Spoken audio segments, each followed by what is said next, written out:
Tenho 65 anos, criada na Igreja Católica. Conheci o Espiritismo aos 32 anos, após o desencarne do meu saudoso pai. Comecei a ler livros, frequentar palestras, estudar a doutrina e me tornei voluntária na Fraternidade Espírita Irmão Glaucus BH, em diversos setores, inclusive no SOS Prece. Porém, ainda tenho um pé no catolicismo. Tenho no jardim de uma casa um oratório de Nossa Senhora Aparecida e imagem de Santo Expedito.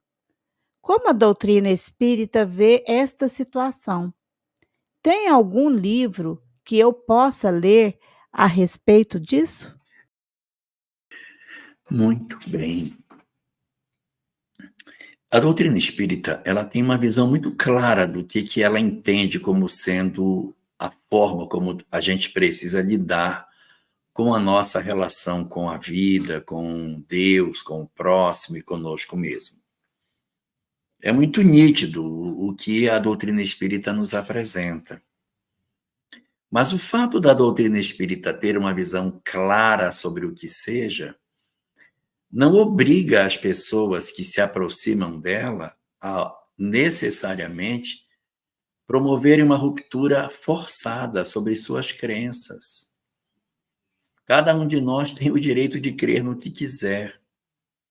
No livro O que é o Espiritismo, Allan Kardec chega a dizer que o objetivo da doutrina espírita não é converter as pessoas para que elas creiam no que o Espiritismo nos traz, mas oferecer um conhecimento para aqueles que não estejam satisfeitos com a fé que hoje praticam. Se você se encontra satisfeito com a fé que você tem, fique na fé que você está.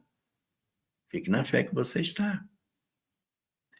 Agora, na medida em que, por exemplo, não é o seu caso, mas você diz assim, olha, eu serei o representante da casa espírita, eu serei um dirigente da casa espírita, eu serei uma pessoa que vou conduzir uma casa espírita.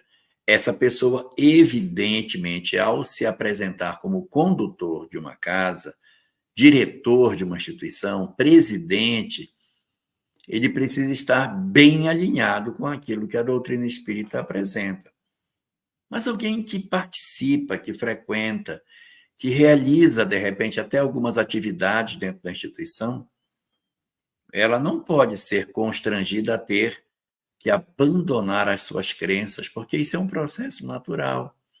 O fato do Espiritismo não ter batismo é porque a conversão é um processo progressivo, é natural. A gente vai até onde acha que deva ir. Às vezes, a gente vem de uma história familiar que é muito forte. E para mim, de repente, fazer um corte abrupto naquilo que a minha família tem como referência é difícil, é complicado, porque eu vivi minha infância, minha juventude, minha vida dentro de um determinado ambiente religioso. Eu fazer um corte abrupto de histórias que ainda têm reflexo com o meu campo afetivo é meio difícil, porque você tem uma família atrás, você tem a mãe, tem o pai. Mas por quê? Por que você não vai? Qual é o problema de a pessoa ir na missa? Qual é o problema da pessoa acompanhar a família num culto evangélico? Isso não vai mudar as minhas crenças individuais. Então, às vezes, a gente tem algumas histórias que dizem respeito não só a essa existência, mas a de outras. A única recomendação que a doutrina espírita tem, e isso está na lei de adoração, é que a gente não participe de religiões com falsidade. Que eu não participe de um culto de uma outra doutrina com mentira dentro de mim.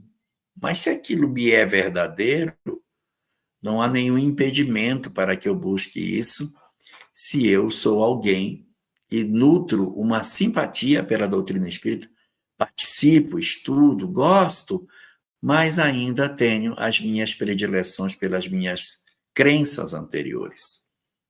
É também necessário respeitar as condições de cada um de nós para que a gente consiga realizar esse processo de mudança de alguém que às vezes vem há séculos ou até milênios vivendo dentro de uma realidade que precisa ser respeitada. Eu gosto de usar um exemplo, acho que eu já usei aqui, Joana de Ângeles. Como é que é a imagem que vocês conhecem dela? Como é que ela vem vestida? Com o hábito de freira. Não é isso? E ela deixa de ser menor? Ela está traindo alguma religião? Não. Ela está sendo autêntica. Ela não precisa provar nada a ninguém. Enquanto ela sentir-se bem e feliz, se vestindo daquele modo que foi tão especial quando ela renasceu em vidas passadas e optou pelo catolicismo, e enquanto isso fizer sentido para ela, ela vai ficar com aquele hábito. Entendeu? Quando ela quiser tirar o hábito, dizem, né, que ela já anda tirando o hábito, não sei, ela tira. Deus não está nem um pouco preocupado com isso. Jesus não está nem um pouco preocupado com isso. Entendeu? Então, é como ela já colocou, nós vamos amadurecendo em várias vertentes da nossa alma, inclusive o nosso entendimento sobre o espiritual. E a gente vai aos poucos, né? A gente tem aquela época que a gente só vai em ritual e esquece da transformação moral. Hoje, olha só, nós estamos descobrindo que o principal é o reino de Deus ser construído dentro de nós. Mas, às vezes, nós ainda temos um carinho tão gostoso por essas coisas, de ter aquele cantinho bonito, a gente põe aquele santinho. Por que eu vou me violentar e jogar aquilo fora? Não precisa. Isso não vai me fazer mais nem menos evoluído, gente. O que nós devemos evitar é a fuga pelo ritual, fugindo da transformação moral e adorando o exterior. Mas eu faço o meu processo de melhoramento íntimo, vamos seguir conscientes de que eu estou fazendo isso porque ainda me sinto feliz. Vai chegar um momento em que aquilo já não vai fazer tanto sentido. Chegou para muitos, não chegou para muitos. Então, cada pessoa é uma pessoa. Como espíritas, o principal é não julgar. Não julgar. É muito interessante. Queria contar uma historiazinha rápida. Então vai, conta. Pode não parecer, mas eu já fui criança há um tempo. E quando eu era menino mesmo, devia ter uns 7, 8 anos, em frente da minha casa tinha um centro espírita. E era um centro espírita assim, bem rígido. E uma vez, uma vizinha, em Belém do Pará tem muita gente católica, né? E aí, uma vez a vizinha ficou doente e chamaram o pessoal do centro espírita para ir lá dar um passe nela, que ela tinha ficado negócio de problema de espírito, tá? Uma perturbação espiritual. E um companheiro do centro espírita foi lá para dar o passe na mulher. Quando ele chegou lá, a mulher era católica. E ela tinha um altar cheio de santinho. Ela botava as velas lá no altar dela. Esse companheiro espírita, quando chegou na casa dela, ele quebrou todas as imagens dela. Que aquilo estava errado. Ele quebrou. Gente, ele quebrou as imagens da mulher. Porque aquilo era culto à imagem. Se você vê o nível de rigidez que às vezes a gente chega. Então é um processo que você não vai chegar, ela vai quebrar as imagens. Deixa, a pessoa se sente atraída por isso, deixa. Porque naturalmente, no amadurecimento que a criatura humana vai passando, ela vai, sem que ninguém exija, vai começando a reler. Dizer, não, mas eu posso falar com Deus sem precisar que isso seja através de uma imagem. Não vai ser ninguém que vai dizer, eu vou quebrar, eu vou destruir, você não pode. Deixa que o amadurecimento aconteça.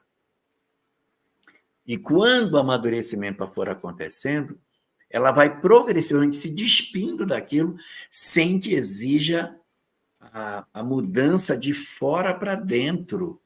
Então, deixa a pessoa fazer o que ela tem. e vai oferecendo a ela a chance de esclarecimento, que ela naturalmente vai, até onde ela conseguir ir, até ela descobrir, eu não preciso dessa imagem, não é necessário, mas ela precisa descobrir por ela mesma. Não é ninguém que vai quebrar as imagens do outro para fazer com que ela mude de opinião. Jorge, e ela aceitou os passos depois dos santinhos dela ser quebrado? Desculpa.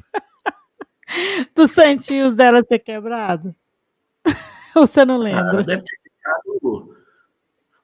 E na minha casa, em casa, a gente ficou conversando sobre isso, mas é um absurdo a conversa do meu pai, minha mãe, dos meus irmãos, era comentando o absurdo que tinha acontecido.